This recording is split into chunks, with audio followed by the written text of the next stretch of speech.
Recently, there's been a lot of talk around a Netflix original movie that echoes the formulas of both Hallmark and Lifetime movies, aptly titled A Christmas Prince. Mostly due to Netflix's own tweet disparaging their film. You can't act like that's on these people, Netflix. You put this into the world, not them. Due to this marketing stunt, it seems many people have seen this film and collectively agreed it's terrible.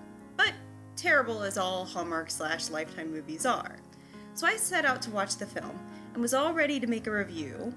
However, I couldn't find a legal way to obtain the footage for the Netflix film. So instead, I set out to watch the much worse and similarly titled Lifetime movie, My Christmas Prince. There's a lot to hate about this film.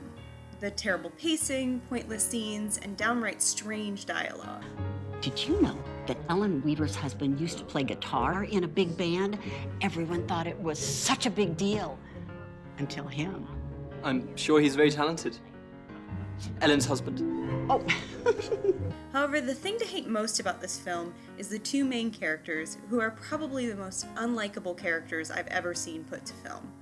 I don't think I've rooted harder against a couple. Okay, the two main characters from the film Valerian, young monotone Keanu Reeves and detective model Barbie, are worse. But these two characters are insufferable. Their biggest obstacle to being together is that they're both too successful, which means they must choose between success or love.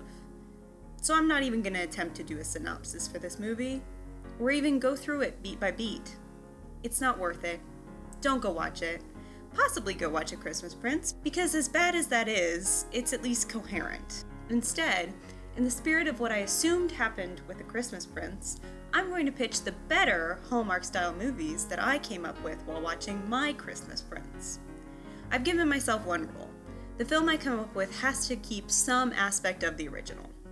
Whether that's characters or settings, but probably not plot lines, because the plot line is inscrutable. What's going on? I don't even know where to start. So, let's start off simple. Instead of having the blonde, privileged, boring girl, who apparently was in Pitch Perfect. I'm not supposed to have any ideas. I'm the hot one. I'm pretty sure I'm the hot one. Let me introduce you to our new main character, Heidi. Heidi is a small-town waitress who always has a smile and laugh ready for her customer. She's a lot to take in for most people, but that's just because she's so interested in other people's stories. The second you sit down in the diner, Heidi knows everything about you, and you feel like you've known her your entire life. However, outside of work, Heidi feels trapped in such a small town. She longs to take her meager savings and go out into the world to collect more stories. But until she's saved up enough, there's one place where she can get all those stories she wants from far-off places.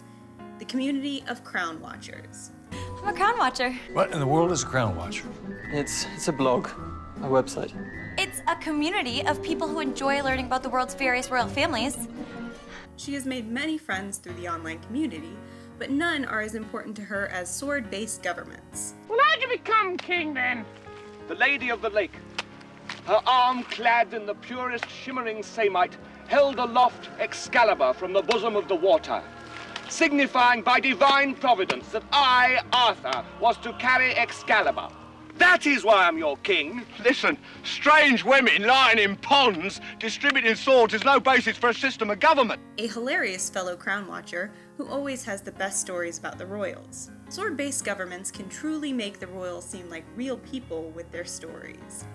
Heidi can't help but feel a little less alone in the world when swapping stories, whether crown-related or more personal. Which is why it becomes so troubling when sword-based government stops responding to her emails.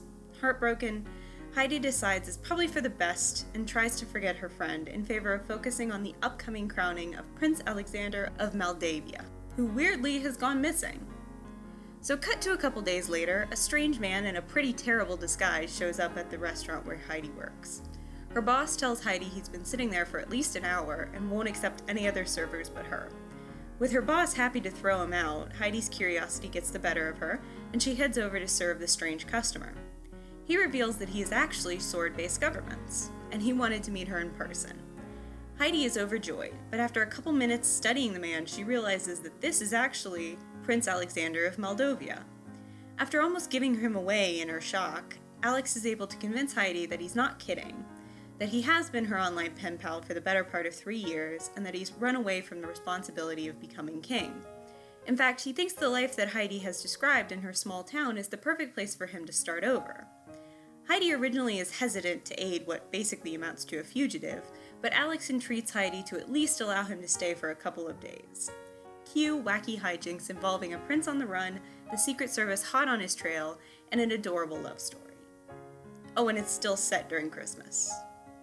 Kind of You've Got Mail crossed with Chasing Liberty, the highly successful early 2000 film that everyone knows about. Right?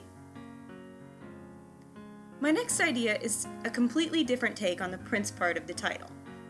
Alexander Moldovia is called the Prince of the Moldovia crime family, a crime family known for money laundering and shady business deals. Always flocked by his family's bodyguards, Alex doesn't really have the heart to tell his father, the king, that he doesn't have any interest in taking over the family business, despite his talent for swindling people.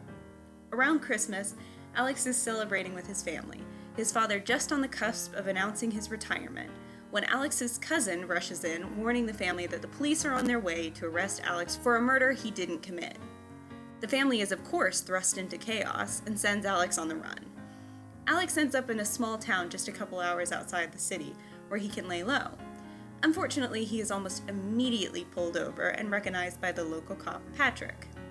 Luckily, Patrick is an avid crime watcher, and has reason to suspect that Alex has been set up by a rival crime family.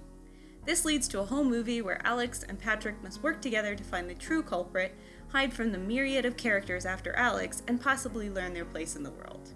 And because this is a Hallmark movie, and they have to end up with heterosexual partners, Patrick ends up with the adorable quirky waitress who is also a crime buff, and Alex ends up with the lead forensic officer on the case. This is a bit of Music Man mixed with Some Like It Hot. A Hallmark murder mystery at its finest. My last film is another romantic comedy in which the main character is actually Clara, the duchess who is vying for the prince's hand in the original film. The only thing this film gets close to being right is that Clara is actually revealed to not be interested in the prince, but she just feels pressure from the queen to marry him. It's kind of a cute play on the usual evil duchess, baroness, ex-girlfriend that are always in this type of movie. However, in this movie, it would all be told from Clara's perspective. Clara has always been told that she is destined to be the prince's betrothed, but she realizes as she grows older, as much as she might like Prince Alex, she doesn't love him. However, this is looking to be the summer that their engagement will be announced, as Alex is coming home to finally take his place as the next king. Clara knows that she must tamp down her heart and accept the betrothal to make her parents and country proud. So with that in mind, Clara heads to the palace. When Clara arrives at the palace, she's introduced to Ivan, her bodyguard, assigned to her while she's at the palace. She tries to be friendly, but Ivan is a very taciturn person. At dinner that night, Prince Alex announces very proudly his new fiancée that he has brought back with him. Although Clara feels relieved, the queen is livid and begins to concoct many plans to break Alex and his fiancée up. Unfortunately for Clara, she factors into many of the queen's plans. While navigating the devious plans of the queen and the irritation of Alex's new fiancé, Clara finds herself falling in love with the quiet but hilarious Ivan. Will Clara choose her duty or her heart? It's basically the pre-love story of Julie Andrews and Joe from The Princess Diaries. It also has an aspect of Chasing Liberty, with the falling in love with the Secret Service member bodyguard. Do I know Chasing Liberty too well? Was that movie a very formative story for me? Now, it may seem like I've just pulled plot lines from other better movies, mostly Chasing Liberty, and made them Hallmark movie appropriate. And I absolutely did. But let's be honest, that's the formula for a good Lifetime movie. Watching a Lifetime movie is like watching a better movie's Cliff Notes. That's why this movie was so baffling.